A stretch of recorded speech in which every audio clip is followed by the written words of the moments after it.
This is a guy who has clearly made a point of caring and clearly made a point of investing his time and his energy on a lot of things that didn't make him a ton of money, but were the right thing to do. And he has been, for a long time, a thought leader in the ag industry, the ag sector, the ag family. Ladies and gentlemen, let's give him a big round of applause.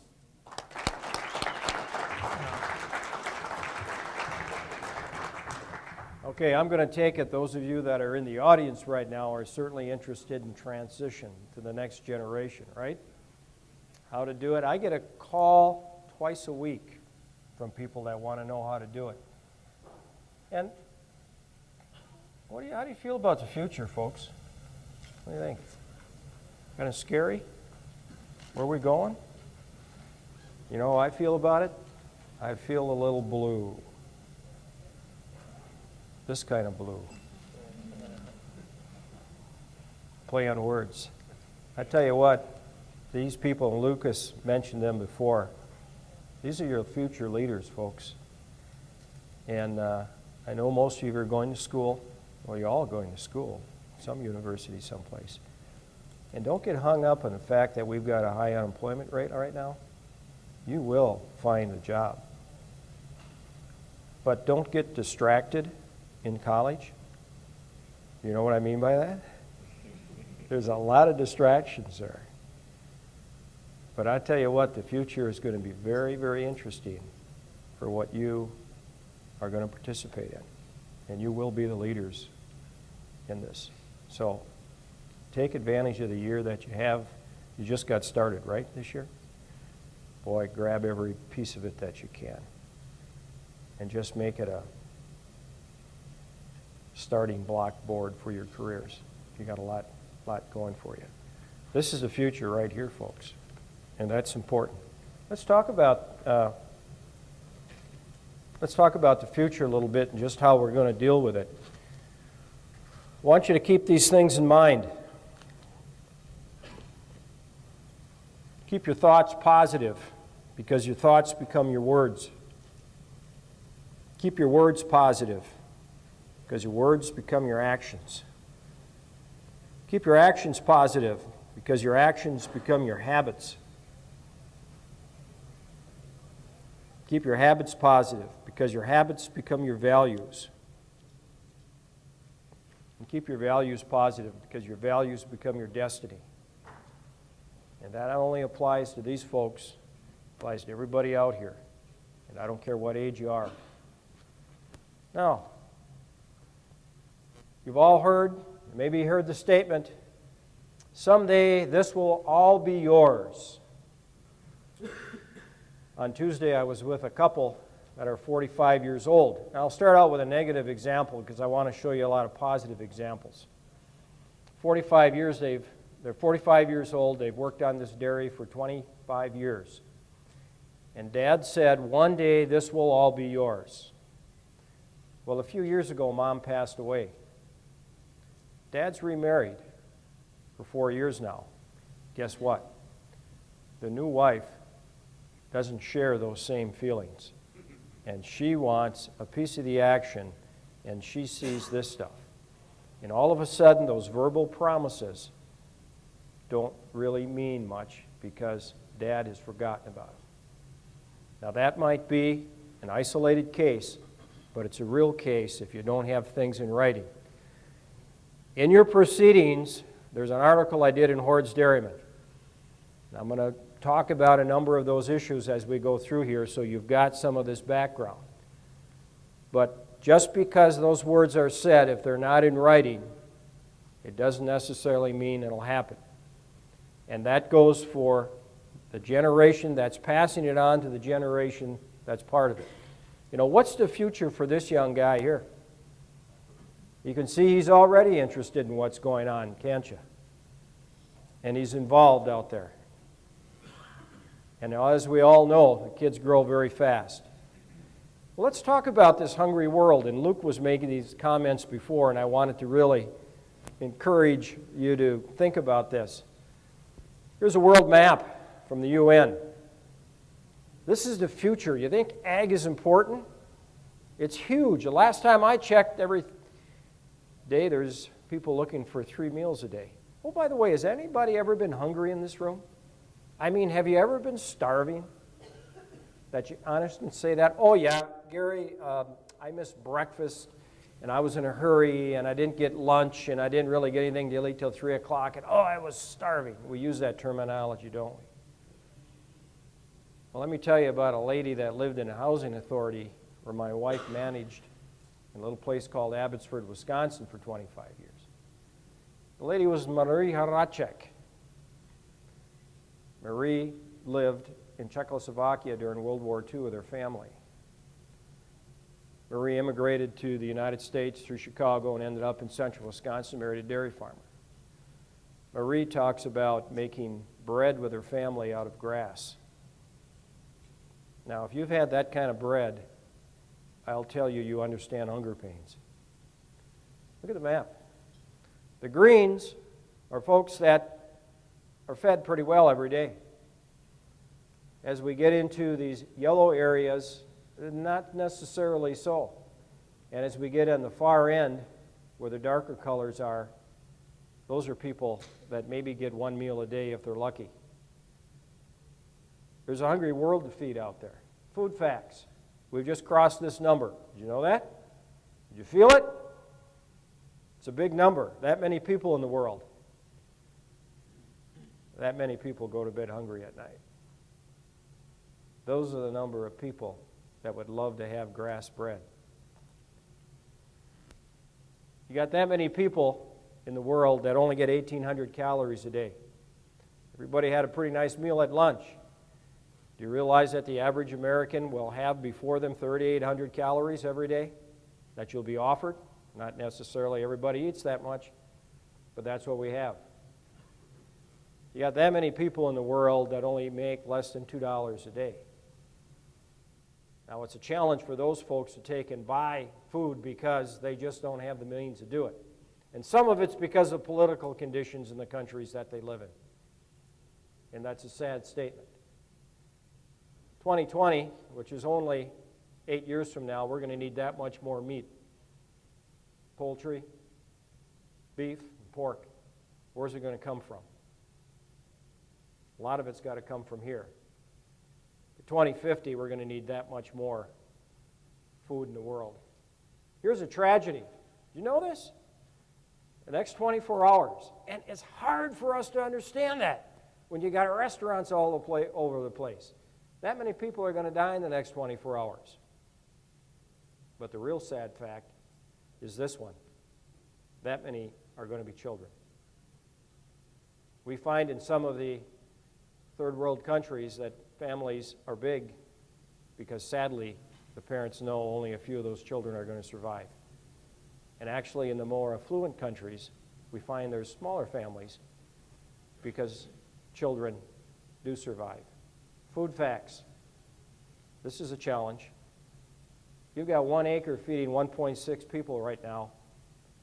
40 years, it's going to take an acre to feed 4 people.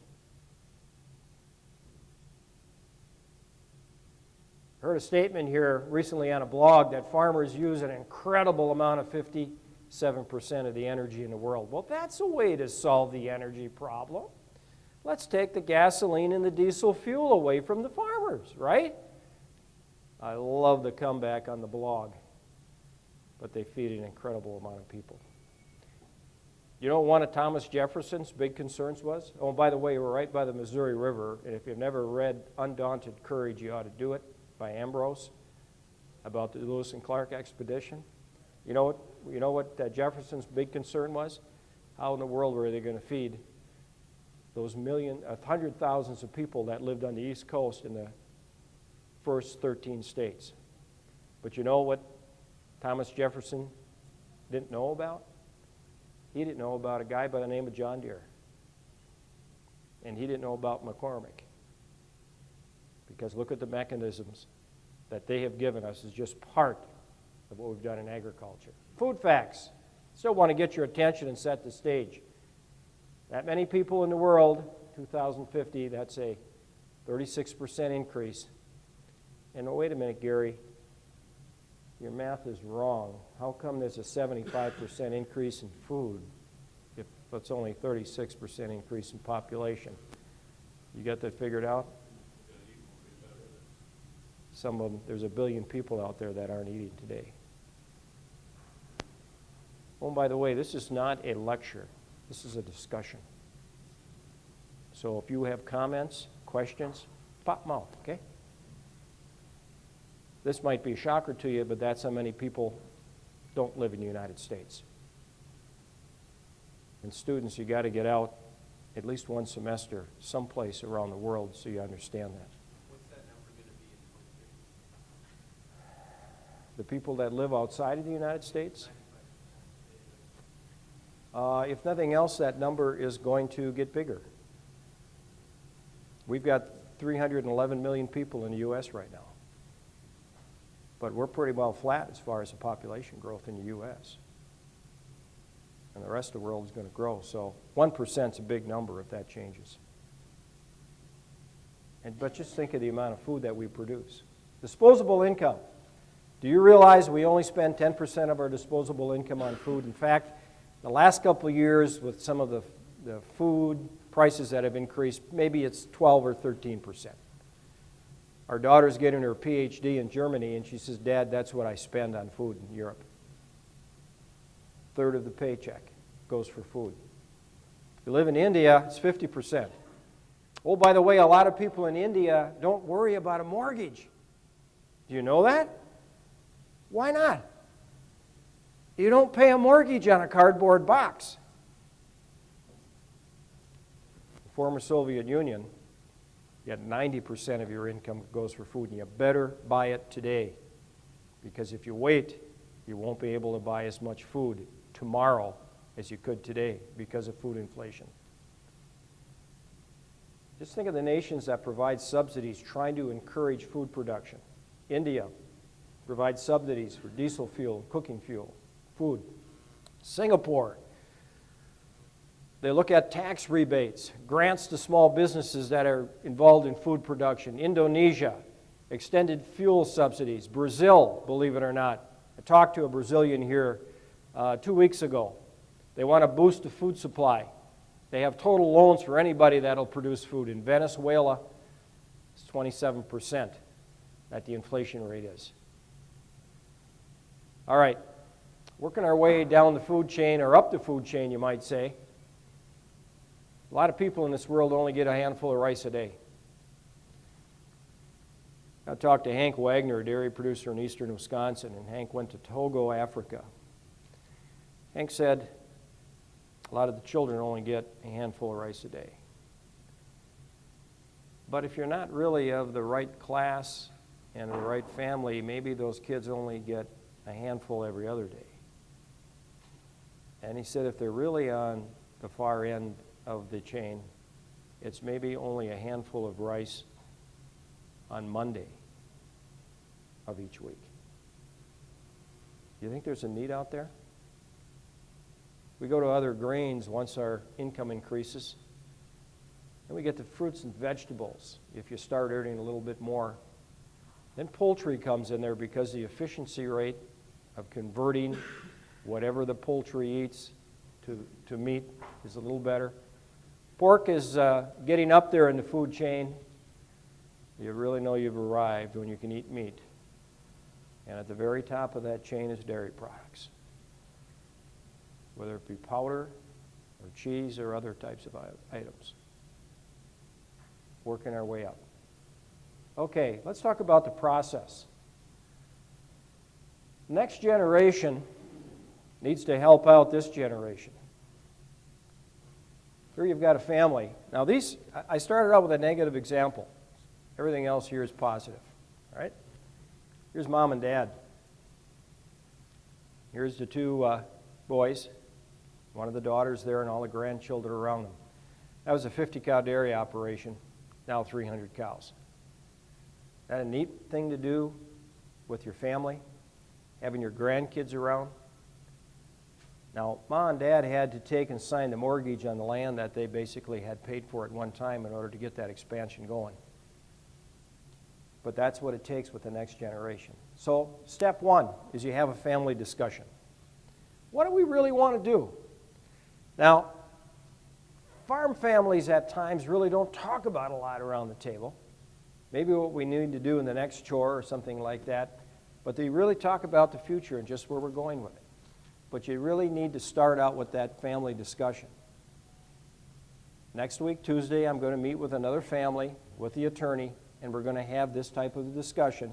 We've had this discussion 2 years ago. Now it's time to get the final paper signed.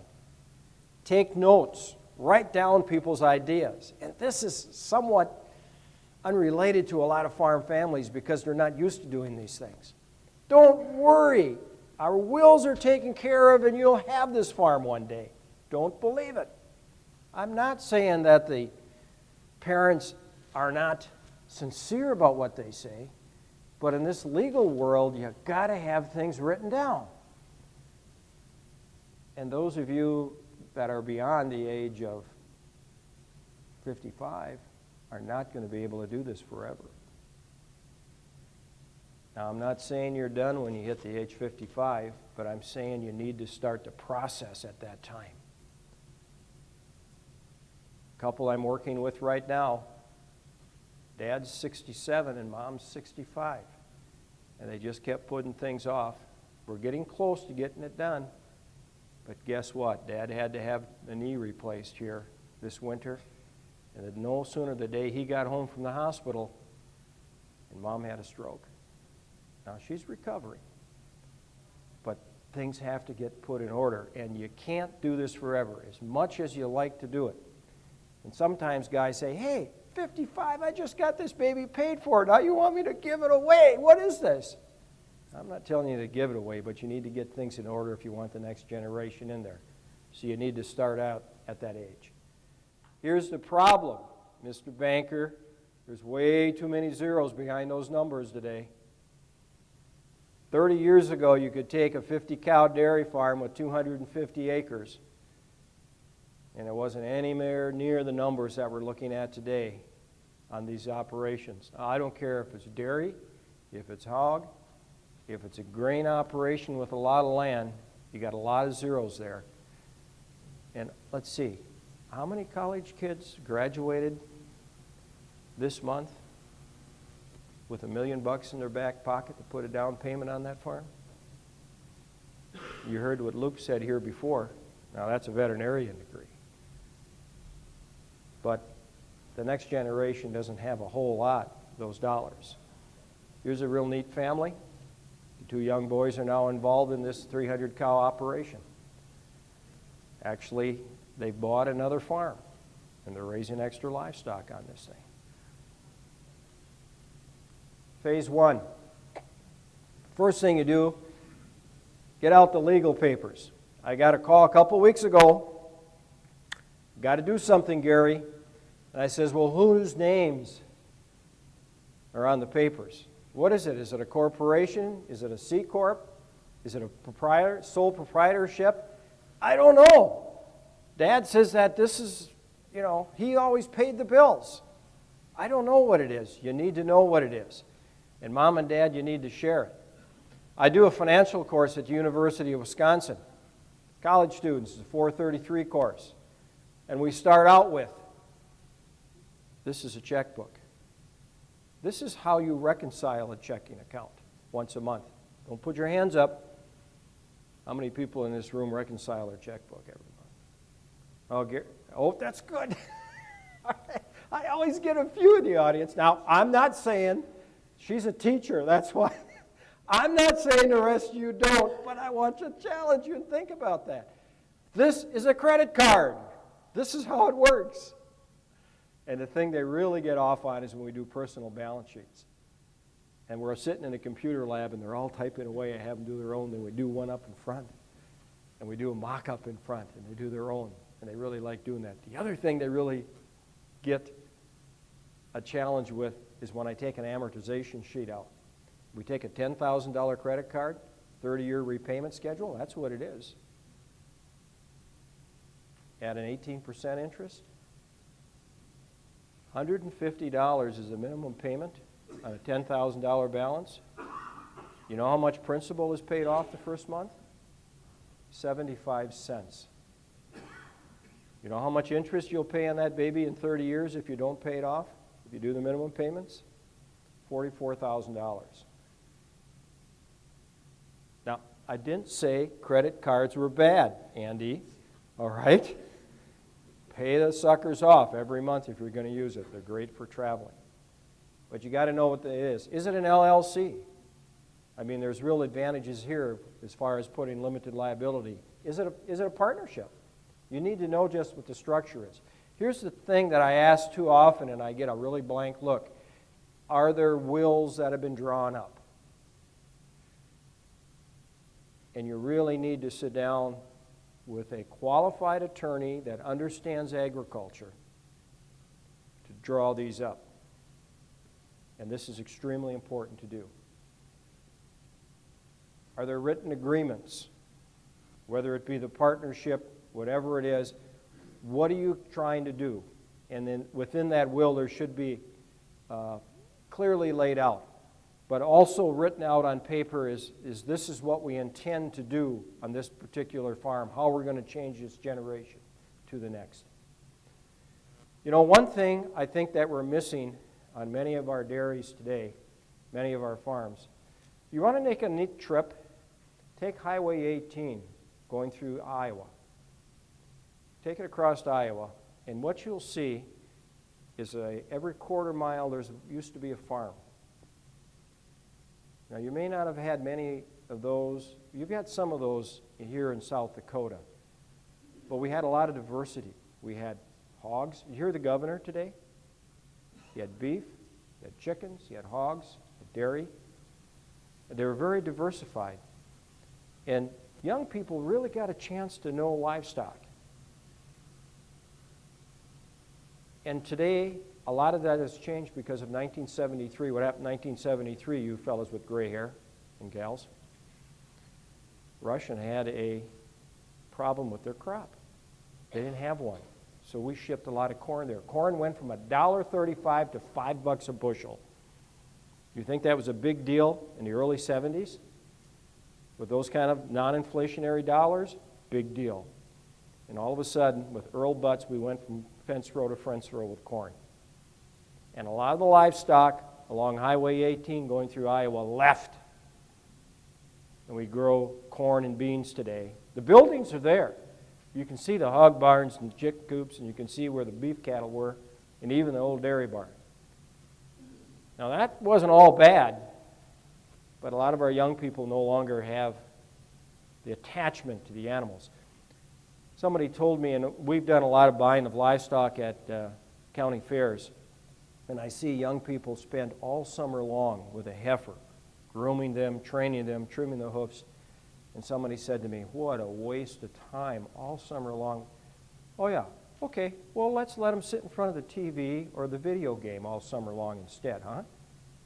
You want to talk about understanding responsibility? Take an animal, a lamb, a beef, a heifer, and take care of it all summer long and show it at the fair. Hogs are a little different. You kind of just chase them around with a cane, you know. But you still got to clean them up. But it still gives responsibility. And that's the thing that we have lost on too many of our farms today. And some of that we're not going to get back. Whose name's on the real estate taxes? This really blows people away. Well, Dad says this is mine. Well, whose name's on the taxes? And we look at it and it's only Dad and Mom's. Well, what Dad said is not what the Register of Deeds says it is. You need to look at this. These are all steps, okay? Here's a neat operation. You got Mom and Dad in the center there. We've got some young people now that are taking over that. This happens to be a 600 cow operation. That's a successful operation. They've actually had hired help, Hispanic help on that operation for 10 years. And they're as close as the family is. And the young couple now is working very closely with the entire farm. Phase 2, step 4. What are the specific loans? Whose names are on them? blows me away. Dad went down and signed a loan today, and we bought some stuff. Well, did you sign it? So whose names are on it? That's who's responsible. That's what the bank has for collateral. Pull those loan papers out and see whose names are on them. Who did sign them? How much is owed? First thing a lender does is, if they want to know the position, financial position, is you got to do a balance sheet. Assets and liabilities. Remember I talked about my college students? I encourage them to do that every year. Before you take and go out for New Year's Eve on December 31st, you sit down and do your balance sheet. You get your assets and your liabilities down. Then you go out and party. Okay? But you got to know what that is. So, what's on it? What's being used for collateral? Well, I've had the farm paid off. It's just on the real estate. Oh, is it? Or is it on the cattle and machinery? You need to know that. I think most lenders are responsible enough to sit down and explain what's being collateralized. Good lenders do that.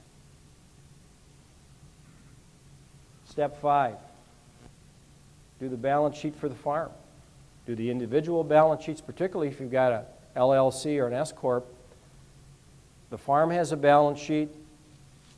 The present couple on the farm has a balance sheet, and the young couple coming in has a balance sheet. And you need to do each of those. And I love to do those on an annual basis, because particularly the new couple coming in, they can see that growing every year. They don't necessarily have it in their back pocket, but as their cattle numbers grow or other assets, that helps. Feed inventories ought to be done at fair market value. What's it selling for? What's corn selling for? What's the haylage selling for? Fair market value in the cattle and machinery. If you had to go out and buy that machinery, what would it be? And if you're really getting a pinch, maybe you need to have an appraiser come in and appraise the cattle and machinery. Maybe you need to have a real estate appraisal done if you want to get serious about this. Boy, the land value is what they're doing, and I'll show you a chart here in a few minutes. That's something we need to look at. There's such thing, and I will only get into the financials on this, but there's fair market value and book value. Book value is when we depreciate things, and that's what the value of them are. So you need to talk to your accountant, and you need to put those balance sheets together to see what they are. But generally in agriculture, we talk about fair market value because farms sell every day. Cattle sell every day. The same with machinery. So it's what would you pay for that piece of equipment? What are they selling for? There's a few tractors there, huh? Next, you need to have the machinery listed and valued. And maybe there's where you need to have an appraiser come in and value that stuff. And I'm talking about what's in the shed. I'm not talking about the milking parlor, and I'm not talking about fans and other things like that. I'm talking about machinery that's used in productive agriculture under the shed, not the fixtures. All right. Like my office? Just kidding. That's an Arizona dairy producer's office.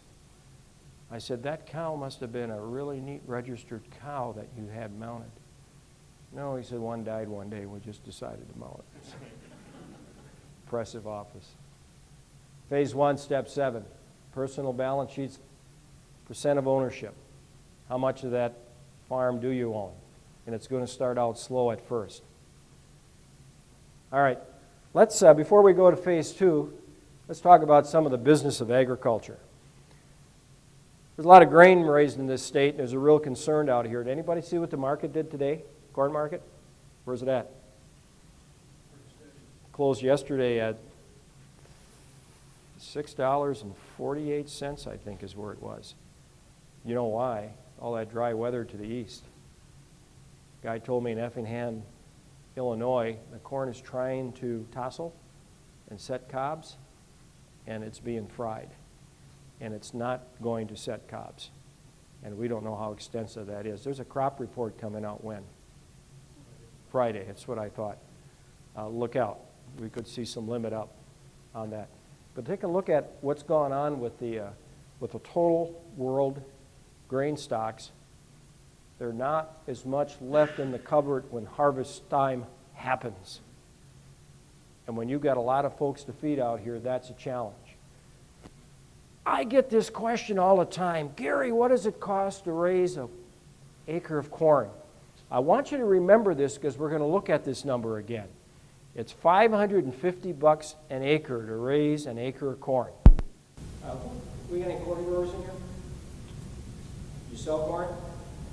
You sell corn? You shake your hand. Stand up. Why is that? Why is that? He says, I think I was part of this. These guys have done a phenomenal job of working the corn market with the ethanol. I mean, 10 years ago, you wanted a better price for your corn, didn't you? And you went to Congress, and Congress says we're going to mandate 10% ethanol in all the fuel, gasoline that we have, right? Is that a good deal? Yeah, you can shake your head. That's a good deal. I'm not trying to set you up. We want to rid ourselves of some of this Mideast oil, don't we? This is a renewable energy source. 40% of the corn crop now is being used for ethanol. Now, some of your livestock producers are not really happy with that because they only feed about 38%. Yeah, I know we've got distillers left over, but you guys still pull some energy out of it. But seriously, hats off to you. Wow, what a neat marketing move. You did a great job with that. How's my 515 acre? How's my 515 acres? Is that what it costs me to grow an acre of corn? I'm not talking about land values, by the way, and rental. But I'm not very far off. And these guys in ag research do a lot. And soybeans, $300 an acre to do that. How about land values? Land going down in the country? No, really. FDIC is concerned about land values, folks. Federal Reserve is. You've heard about the record in Iowa. I think this is old news now, isn't it? 74 acres, $1,000 an acre. And who bought it? The guys that had a lot of money, right? It was a dairy producer. Why did he get it? Because his neighbor wanted it. Now, not all land in Iowa is going for it. Sale didn't go through either. Beg your pardon? Sale didn't go through either. It didn't? Now that we haven't heard. All right, because I'm hearing $6,000 and $7,000 and $8,000 and $10,000 an acre. Back out of it. No, I heard it did go through. Well, that's what I heard.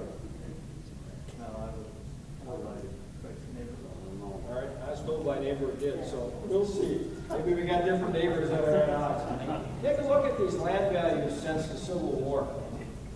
And I put this in because this goes along with some of the cost of what's going on today.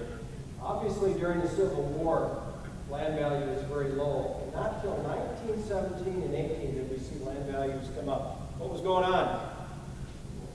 World War I. What was going on in Europe?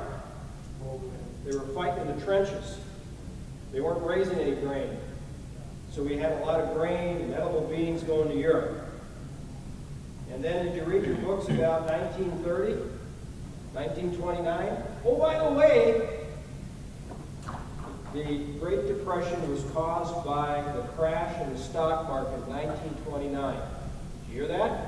True or false? What do you think? Dust Bowl. It's false. Who said that? Well, I said Dust Bowl. Dust Oh, Bowl. the Dust Bowl. Well, it wasn't the Dust Bowl that caused the Great Depression. That added to it. Because the Dust Bowl happened in the 33, 32, those years. Let me tell you what was going on in the 20s. Remember the Roaring 20s? People were buying Model A cars for $634 and financing at 100% loan to value. They were buying homes at $5,000 crack and financing at 100% loan to value. Does that sound like anything we've experienced recently? How come we didn't learn from Grandma and Grandpa? That's because the stock market crashed. All right, we had the Great Depression, and then we had World War II, and nobody had any money at all to buy any land. Then we got up to the 80s. Who was borrowing money in here in 1980? Let me see your hands. Really? Okay, we got a few. What'd you pay for interest? You can tell us. 18 or 22%. Yeah, 18 to 20, how about, say, yeah, 18 to 22%, right? Yeah, you guys do. What can I borrow money for today, Mr. Banker? A lot less than that. A lot less. 5 to 6%. You lost my mic.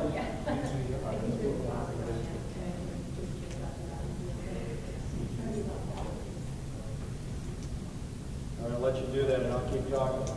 All right, we all know what happened after 1980. We saw land values drop, and now we're back up here again.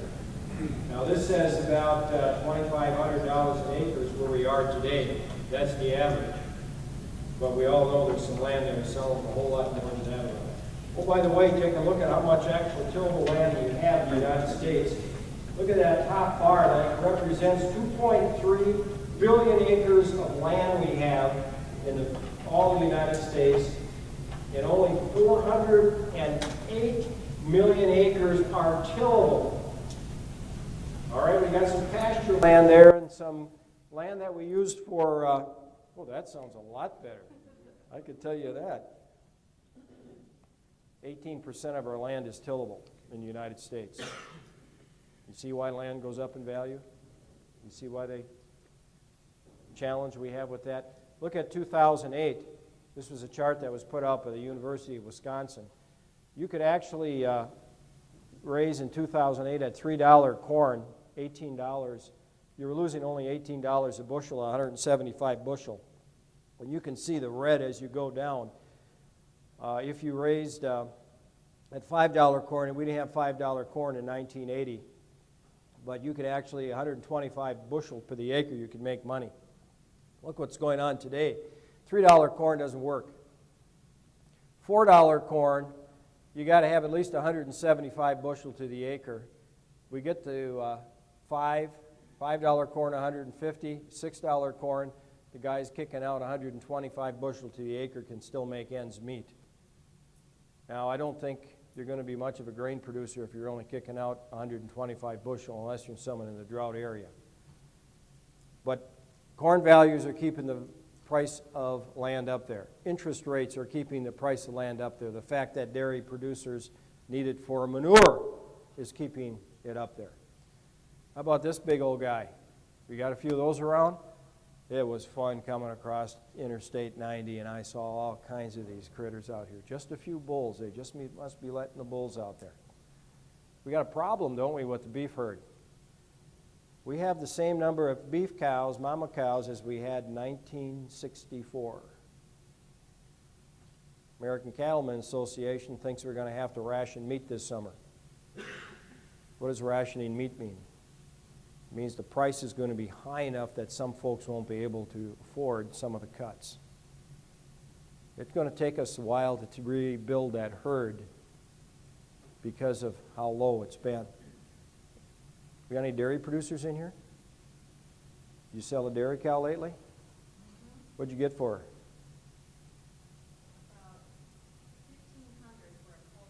Wow, $1,500 for a cow. And I'll bet you she ended up some of her steaks at a fancy restaurant. Because there's a place called Packerland in Green Bay, Wisconsin that's got a way of tenderizing that stuff. And you're probably going to keep seeing a pretty decent price all the way through fall. You know, I used to see these pictures of beef cows, these big square cows. I thought these were kindergartners that were making pictures of these cows. But take a look. This is 1835. That was the champion animal in the background. That's what they look like. And look what happened 100 years later, 1937. We got these little round bear-belly guys that had these little bitty short legs. I mean, you even look at the 50s and you can see pictures of them. Wow, have we come a long way? Anybody want steaks from there? They didn't black, but I'll tell you what, them will eat pretty good, won't they? In fact, right now, there's a new steak called a Vegas steak.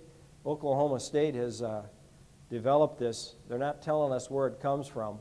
A lot of people think it comes from the inside of the loin, or the round, I should say.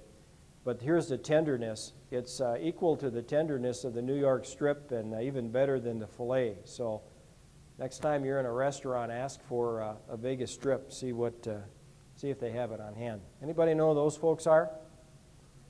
They live halfway around the world, and those are your customers. You realize that Japan has to bring in 50% of their food? Is there an opportunity there? Do we need to grow more grain, more hogs, more beef, milk more cows in South Dakota? Yeah, we do. China has. There was a few comments about China this morning.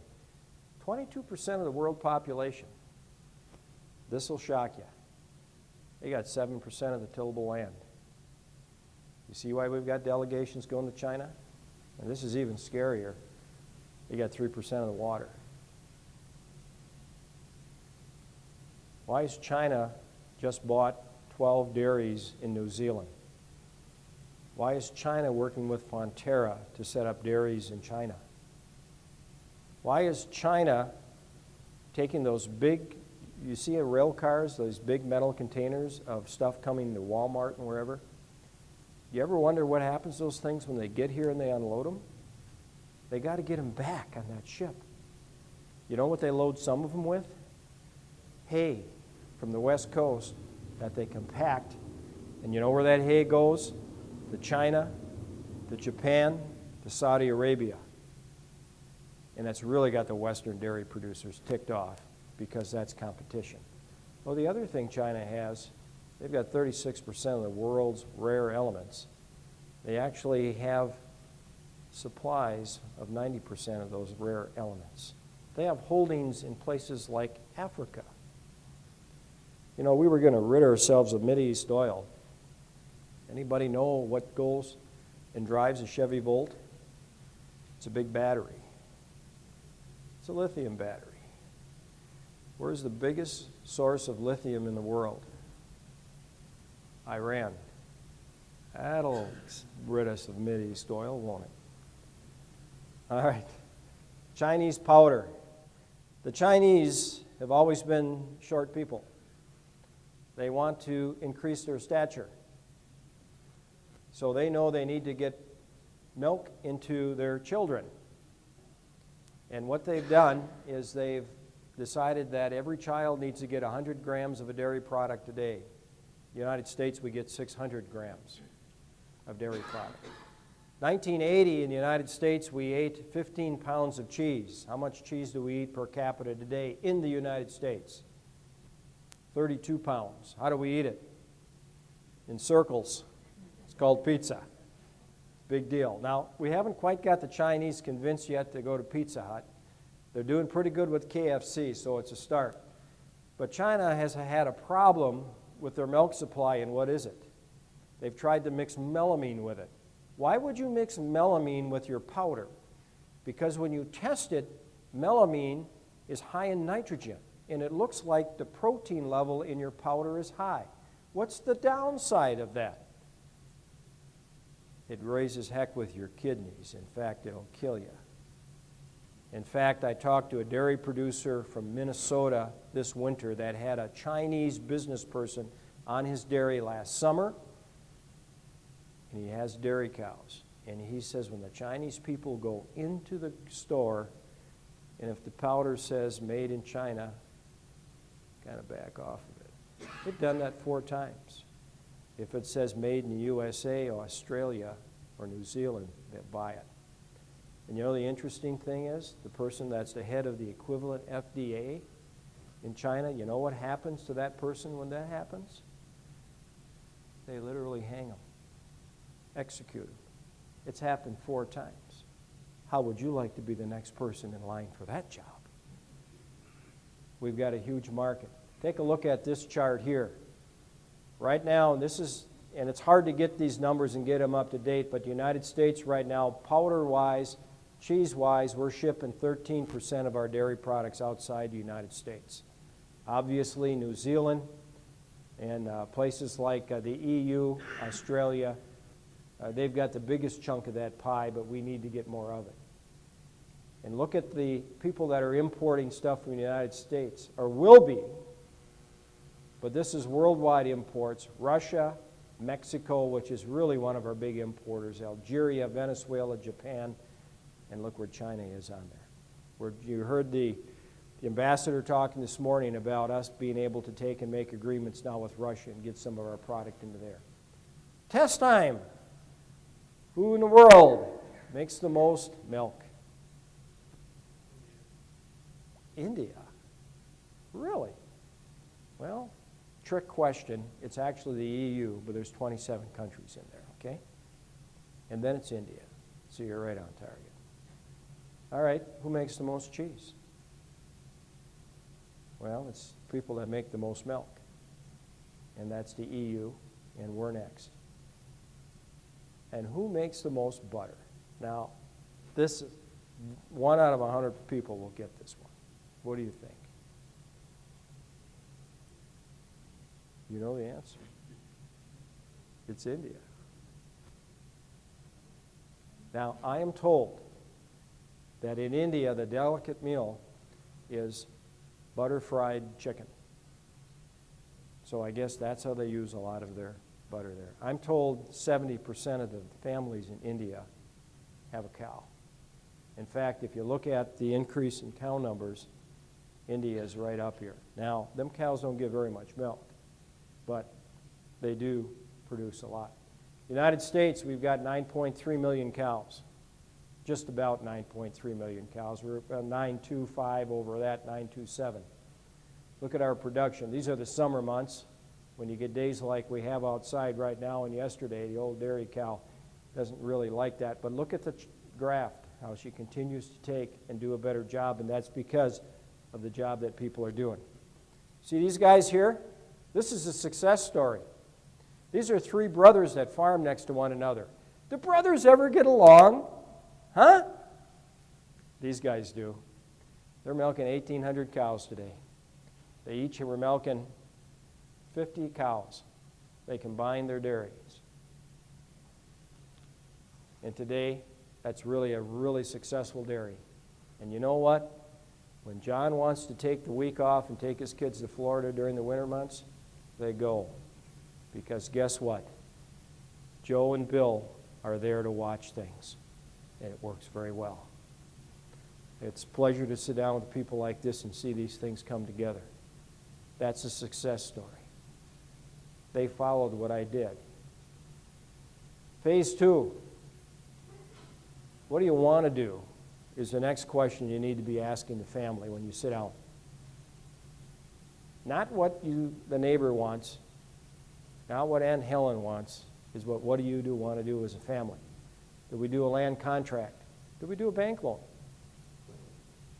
Do we do gifting? And this is always a little tough because now I'm asking somebody to give something away. But again, when we look at the dollars behind it, we have to look at that. What about a cash flow projection? Is that important, Mr. Banker? Yes. I don't care what you got in assets, unless you can make it cash flow, it doesn't matter. You can have $10 million in assets, and if you don't have any money left over at the end of the year after the expenses are paid, it isn't going to work. I'll tell you that right now.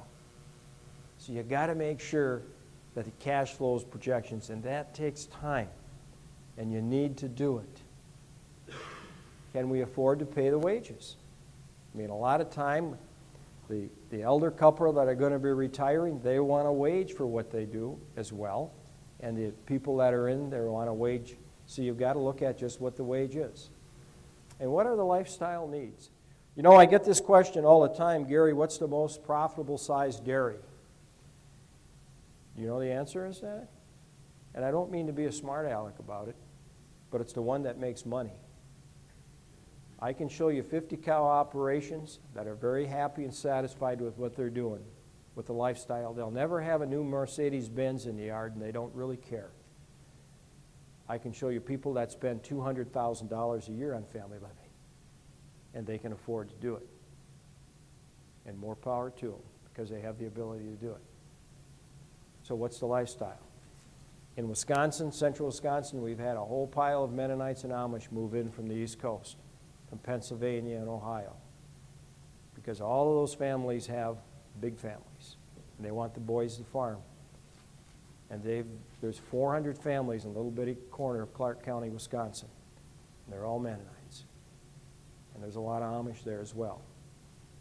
Phase 2, step 1 continued. Can we diversify? I'm seeing people raising steers. People that have the extra land, obviously the grain sales help. Boy, that was a real boost to some farms back in 2009 and 10. Here's a tough one. Gals, this is where it's really tough. And I'm talking about the moms now. Are there other siblings not on the farm? You know what I'm finding? Jerry left 20 years ago and got a job in town because he didn't want to milk another cow. All of a sudden, Bill, we're talking about him and his wife and our daughter Julie and her husband taking the farm over.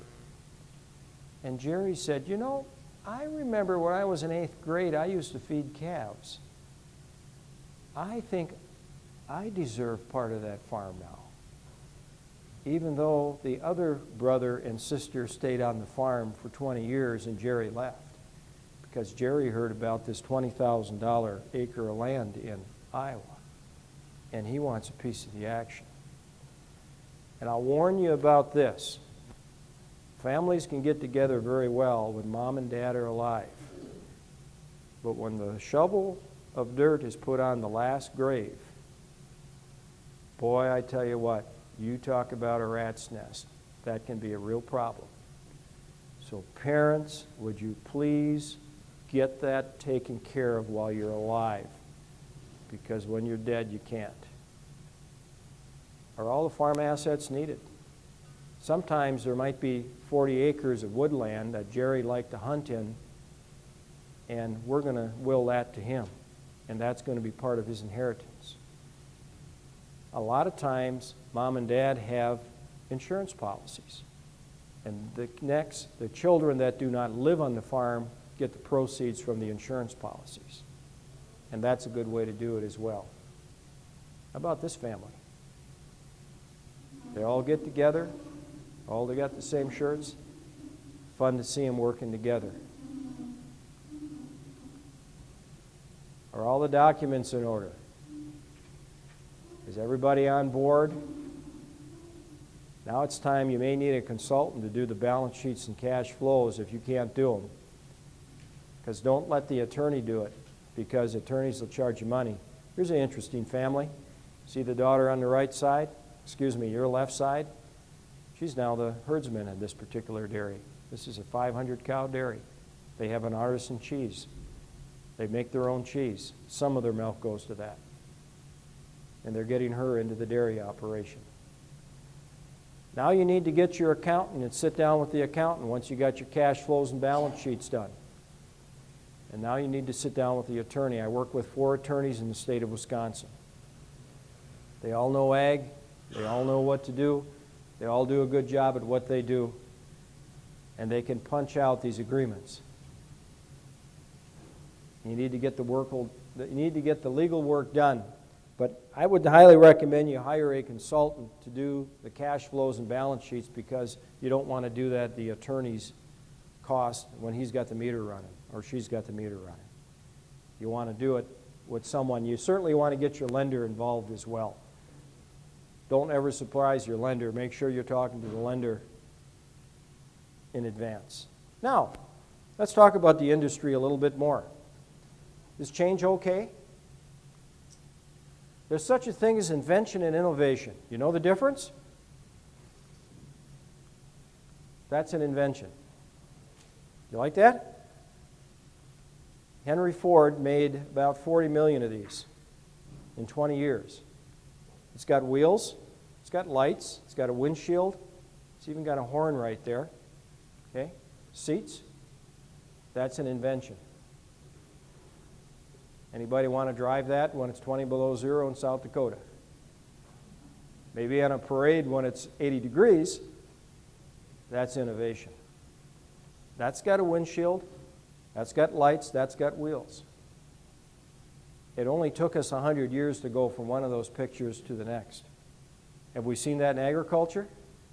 Somebody mentioned this morning, was it the governor said that he was milking with surge buckets? I think so. Do you know that surge had 95% of the business in the United States in 1945? That's an invention. That's an invention. You haven't lived until you've taken milk and brought it to the milk cooler and poured it in. In fact, that's after cans. Cans would be a real invention. That's a double 60 milking parlor. The same guy that owns this has a double 77.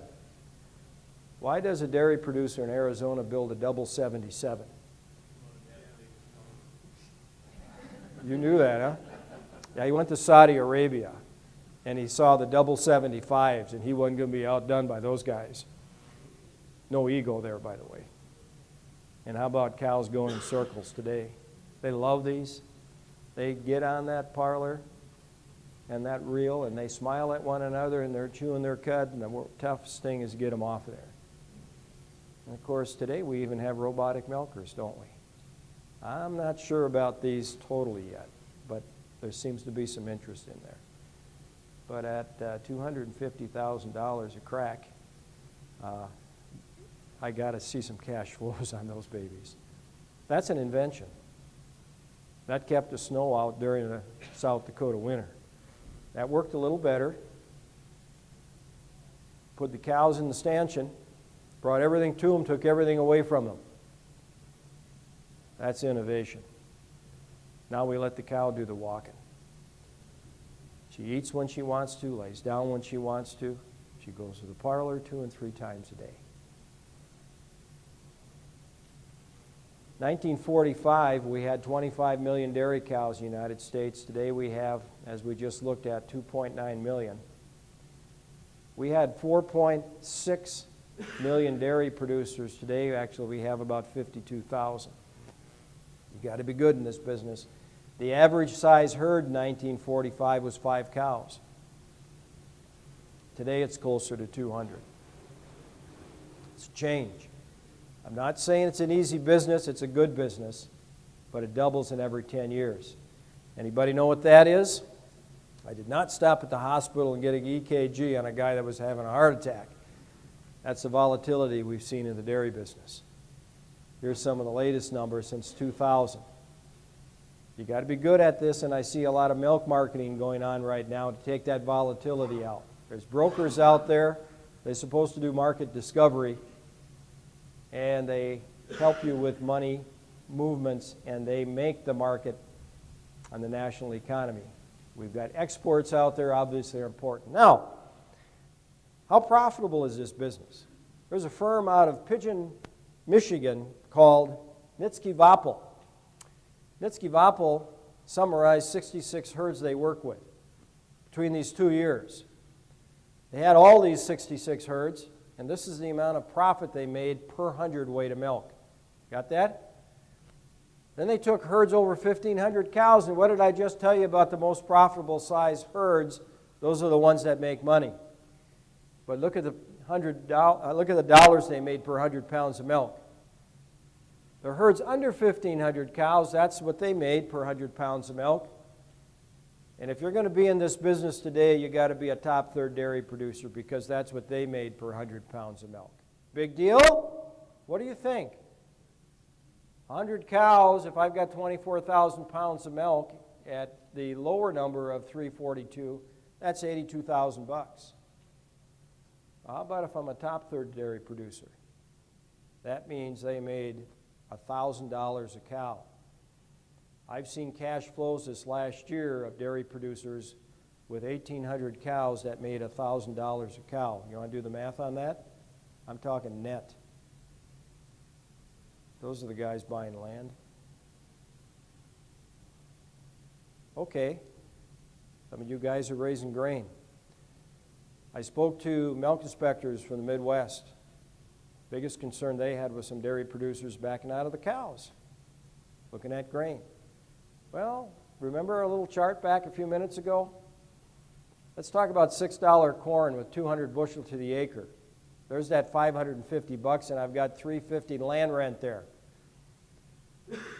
On a per acre basis, that's $300 net. You guys watching this? You guys keep track of what you make per acre of corn? Don't have to shake your head. Your neighbors do. Oh, by the way, whenever I talk financials, you always ask me questions about your neighbor. Never ask me about your financials, because I know you're concerned about your neighbor when you ask me a question. If we've got 100 acres, that's a cool $30,000. 500 acres, 1,000 acres is $300,000. Now you know why there's all this green machinery going across the country in red and yellow. Wow, made some money. Soybeans, we got to plant those once in a while in between.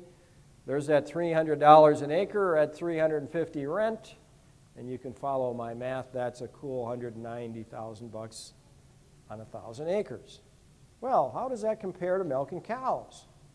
Well, let's take 24,000 pounds of milk. You really need to be there if you want to be serious about this business. $18 milk, that's $4,300. Lady over here just said you got what? How much per on a dairy cow? I think they average 1,200. Well, I'm using 1,000. Go with me on that? I talked to a guy the other day, got $1,800 for a big old cow. She was a ton. All right, so I'm going to cull 30% of the herd, and that's $333. I'm going to take my bull calves, only half of them are going to be bull calves at $150. There again, I talked to a guy the other day, they got $275 for a 120-pound bull calf. Well, there's $75 there because only half of them are going to be bulls. That's a gross income of $4,700. Unfortunately, 80% of that is going to be expenses. In fact, I've seen people do less, and of course you can do more, but that's pretty reasonable. That's $946 per cow. Well, I think I got to feed that cow something, don't I? Takes about 1.5 acres for forage. Follow my math. Takes about 3/4 of an acre to grow the corn for her, and about another 3/4 of an acre to feed her offspring. So that's $3, or 3 acres it's going to take. So if I take that 946 divided by 3 acres, that's $315 an acre. Now you can play with these numbers all day long, but I can raise beans, corn, or milk cows. Ladies and gentlemen, the dairy cow will give you the greatest gross income in the average year and the greatest net income of anything you can do on an acre of land. Now, I know you got to take care of that cow. How many days a week? How many days a year? I understand that. But if you like dairy cows, God bless you, there is profit to be made in that. And I was told by a grain producer the other day, it ain't so easy, Gary. It isn't just a month in the spring and a month in the fall. It takes a little bit more time than that. Innovation, yes, sir. 3 acres. All right, now, let's talk about the infrastructure. Anybody ever eat any Colby cheese? This is where it was invented. That's the factory in Colby, Wisconsin, in central part of the state. The factory's still there. It looks just like that. The problem is they didn't keep making cheese and innovate. Now, I want you to look at this little building here with this little half-round roof. I'll show you another one just like it. See the roof there? This place is 10 miles away. This is grassland butter. Every cow in the nation that produces cream, some of her cream will end up in this place here. The largest private butter maker in the world. What happened here, the decisions that these folks made versus the other one? They decided to expand and be part of the business. Eastern Wisconsin, a little place called Steve's Cheese. The 1964 World's Fair, they made a 34,000-pound block of cheese. And that's the pavilion, and that's the semi-truck that the cheese was in. Today, that plant is owned by a guy from Italy that makes 25 different kinds of Italian cheese, and he's got 5 plants that look just like this in eastern Wisconsin. Your infrastructure is important. You just landed the deal with a new plant here, didn't you? Tomorrow you're going to take and turn some dirt. That's important. You got to have that. All right, milk has a lot of uses. 12.5% is only solids. There's a Colorado plant that's now fractionating whey. You know what we used to do with whey? After you made cheese with it, we fed it to the pigs. In fact, the demand for whey is so great today, cheese may become a byproduct of whey. Isn't that interesting? There's a market with that many million metric tons, that many dollars. It's used in food ingredients and baby food and energy drinks. And I tell you what, every day we're finding new uses for that stuff. Food facts. Does anybody see a common word in there? That's what it's going to take. Blue students, pay attention. You got to be part of this. It's your responsibility. Dr. David Cole says if you're going to be in this business, you got to have a business plan. You're going to change and have another generation coming in. You got to have goals and objectives. You need to know your strengths and weaknesses. You got to have a marketing plan, a management plan, transition plan, financial plan. Bring in the professionals, and it's going to take some time to do it. Mike Bulgy says you got to be a CEO. You got to do a balance sheet, cash flow, income statement. You got to know what your return on assets, equity are, and you better know your math. You got to know your return on assets. So what do you think? Some people think the sun is setting on the dairy business. Some people think it's just rising. Look at that picture. You tell me what you think. And I want you to think about the attitude that you approach things with. Because you see, the longer I live, the more I realize the impact that attitude has on life. Attitude to me is more important than the past, than education, than money, than circumstances, than failures, than success, and what other people think, say, or do. It's more important than appearance, giftedness, or skill. It will make or break a company, a dairy farm, or a business. The remarkable thing is we have a choice every day regarding the attitude that we will embrace for the day. Can't change the past. Can't change the fact that people are going to act in a certain way. Can't change the inevitable. The only thing we can do is play on the one string we have, and that is our attitude. Paying attention? See, I totally believe that your attitude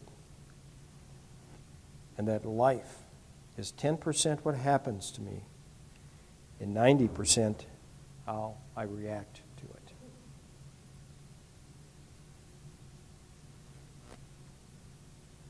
Stand up. Didn't know I was going to pick on you. So we got Taylor. Taylor. Sir, would you come up here? Yeah, you.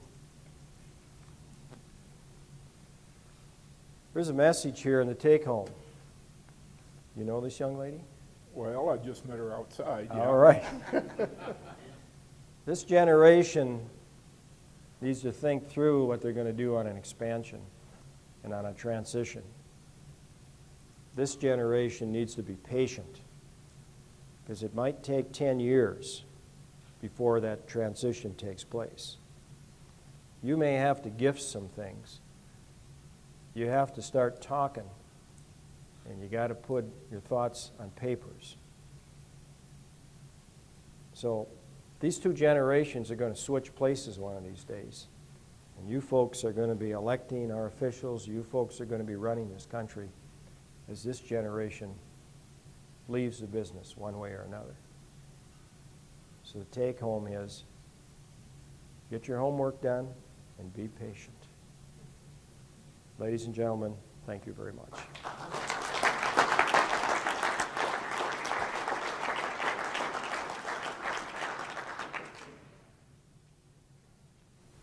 Any other further questions or thoughts? I'll make a comment. Yes, sir. Like the saying goes, pick a job you like and you'll never have to go to work a day in your life. I think that's a great statement, and that's so true. I was thinking about the sun here. If you look at the east screen, I'd say it's coming up. You know, I like that comment. He's pretty sharp. And I'm going to tell you something. That is a picture of the eastern sky. I seen it right away. You got that. You got that right away. Yes, sir. Just a couple thoughts on the succession plan now. Fair is not always equal. That's exactly right. Fair is not equal. And the other thought I had is sometimes when they're working with the families, some of the family members left, others stayed. The ones that stayed may not have had an opportunity, or the ones that left may not have had an opportunity to be on the farm because the older ones or the other ones were there already. So sometimes it's not that they left to go do other things, but they never had an opportunity. Yeah, it's a difficult thing when there's multiple children in the family, and I'm talking adult children. But that's where the fairness and equal needs to come in. And it's really tough on the moms because they seem to be more emotionally hooked to it. And I don't mean to be sexist about that comment at all, but they really want to see everybody treated fairly, and that's why I suggest everybody can't. If the dairy isn't big enough, everybody can't be there. It takes 100 cows per family, by the way, to make things work today on a dairy farm. Used to be 50, but it's moved up to 100 right now. And if it doesn't work, the only way you can be fair about that is have some insurance policies or some way to take and give those other children. And they may just, it isn't going to be equal. If you got a $3 million farm and the people that aren't going to get a piece of the farm each get $100,000 of insurance policy, that's maybe the best you can do. Now, $100,000 isn't bad, don't get me wrong, but it isn't the $3 million of assets that farm might be worth. That 100-cow dairy you just referred to, Yep. is that a standalone dairy? I mean, they milk cows, Yeah. they buy the feed. Yeah, good question. That's just a standalone 100-cow dairy, probably with a pretty decent land base, though, to make. And right now, the guys out west, half the farms in California have a land base where they're growing their own feed, and half don't. And I think you'll find that even in the Midwest here. If you don't grow your own feed, it's really tough to make ends meet right now. And I've said this for years, the Midwest has got a huge advantage with our land base where we're growing our own feed, because you can grow it less than you can buy it for. Because these guys are going to want $6 for that corn, and you can grow it for a little less than that, or corn silage or what have you. But it's 100 cows per family, at least right now. I think you're talking, but you need more labor than you're going to land for people to go and feed. Yeah, you're going to have some hired labor. But generally it's going to take the income of 100 cows to take care of that family with limited labor. And that's where your efficiency. I mean, you're milking in a tie stall barn or you're milking in a freestall barn. That model in the West was the model 10 years ago where you operated on the quarter and you bought feed and model, basically. Well, that was when corn was $2. Right. We shipped it all on a rail car out west. That's changing drastically, that business model. And you're seeing some of those guys starting to say, look, this I'm going to sell my ground for almond production, and I'm going to come out to the Midwest and have the opportunity for that next generation that's in their family, maybe build a 2,000 to 3,000 cow dairy that maybe even more has the opportunity to have that kind of income to support. Yeah, Nathan knows that best because you spent, 10 years in California? Yeah, and you're right. The $2 corn and $80 hay was a money machine out west. And now when you've got $6 corn and, the hay price out there, $300 at the stack that are competing against the export market to China, the forage thing is probably going to be the nail in the coffin. My Western friends tell me it's not $6 corn out there, it's $8. It's $2 to get it over there. And it's not $80 hay, it's $280 hay. And that's really bites them, particularly when they see that stuff put in those containers and shipped overseas. $300 at the stack. Yeah, exactly. Yeah, and that's expensive. In fact, I'll be in San Francisco in August talking to 100 dairy producers out there. I was out there last year. We went through balance sheets and cash flows, and they asked me to come back. But the guys that know their numbers and have a land base are doing okay. But they still are really jealous of the basis that we have on milk cow. What do you get for basis here? Up and above class 3? $2, $2.50? Wow.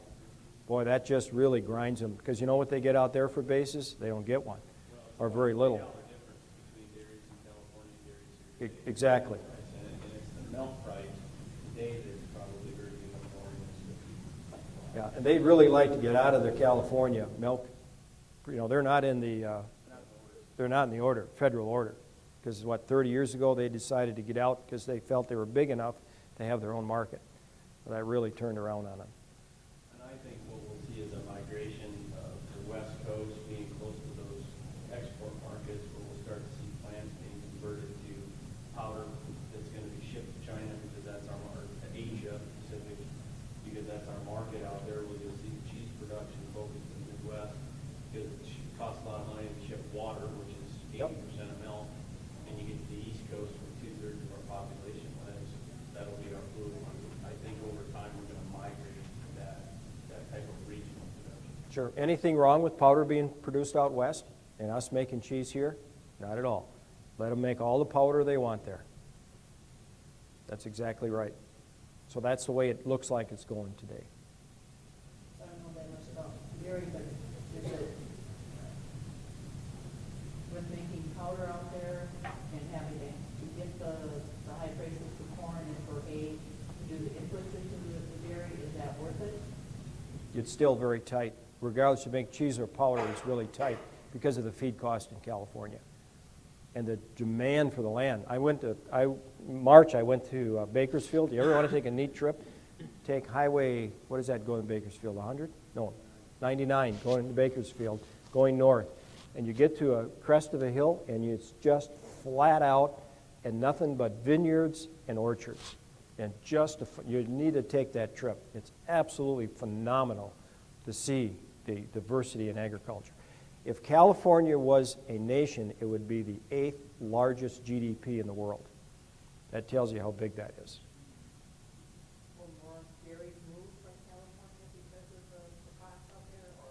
There will be consolidation of dairies out there. The good people that know how to make it work will do it. And gradually, you'll see some of them fade away, and they'll come to places like South Dakota. But it'll take some time. The cows are not going to go away from California. They'll be there. But it's really taken the frosting off the cake with them, with what's going on with the milk prices right now, and the feed costs particularly. I don't see that going away unless you guys want to give up the ethanol business. And I don't think that's going to happen. Yep. Yes. Your comments on ethanol, what percentage of the corn price do you think is attributed to the ethanol mandate as compared with export? You got a comment on that? Gary, the University of Iowa State told the National Health Workers Federation the mandate is 67 cents. 67 cents. Everybody was worried about the tax. Yep. It was 67 cents as strictly the mandate. Okay. There you go. The other part of it is export market is huge with the corn too. I don't know, you guys agree with that number? Go ahead. Let me understand this. You're saying because we found a market for 40% of our corn, it's only added 67 cents per bushel? Yeah, you saw that. That's what this professor from the University of Iowa State is claiming. That's the difference because corn demand is not up. I would have almost guessed it'd be higher than that. I was thinking $1.50 too, myself, but we won't. The numbers, excuse me, wow. Excuse me, sorry about that. The numbers I saw, if the RFS, if the renewable fuel standard went away, how much would we lose? Now, I don't know, maybe that's a little bit different way of looking at it, but if renewable fuel standard went away and we lost the mandate, corn would go down, I heard 70 cents, 67 cents or something, so.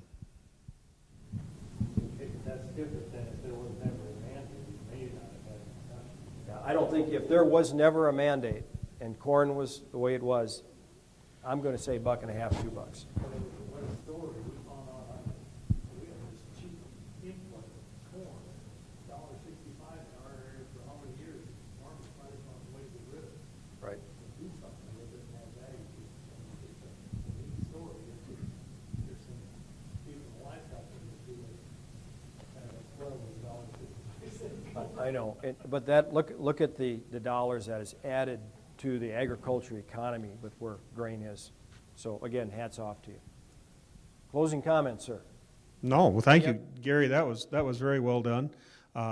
Very poignant for me, especially. I farm with two brothers, a brother-in-law, in a partnership, and each of them now has a son in the operation. So we got 3 nephews coming in. As I was telling Gary earlier, one of the best things we did was about 3 years ago.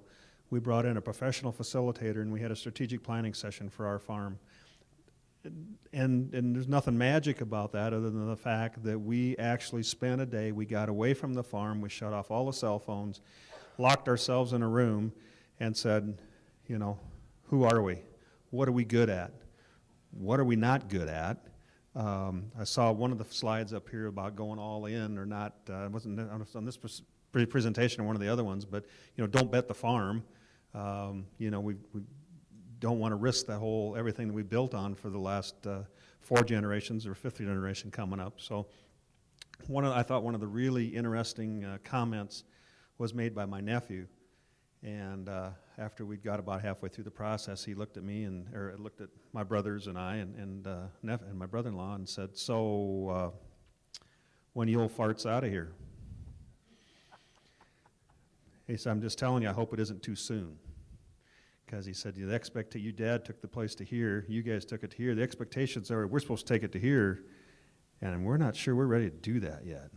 And so we just hope it's not too soon. So I mean, that was kind of a nice comment to hear, really was. So, but again, I can't stress enough. I can remember my grandfather whenever we'd get together with a family meeting. Okay, if I die tomorrow, here's what's going to happen. And every meeting, if I die tomorrow, here's what's going to happen. So it is a big thing, and there's way too many farms and families that have been torn up because we didn't have a plan for succession.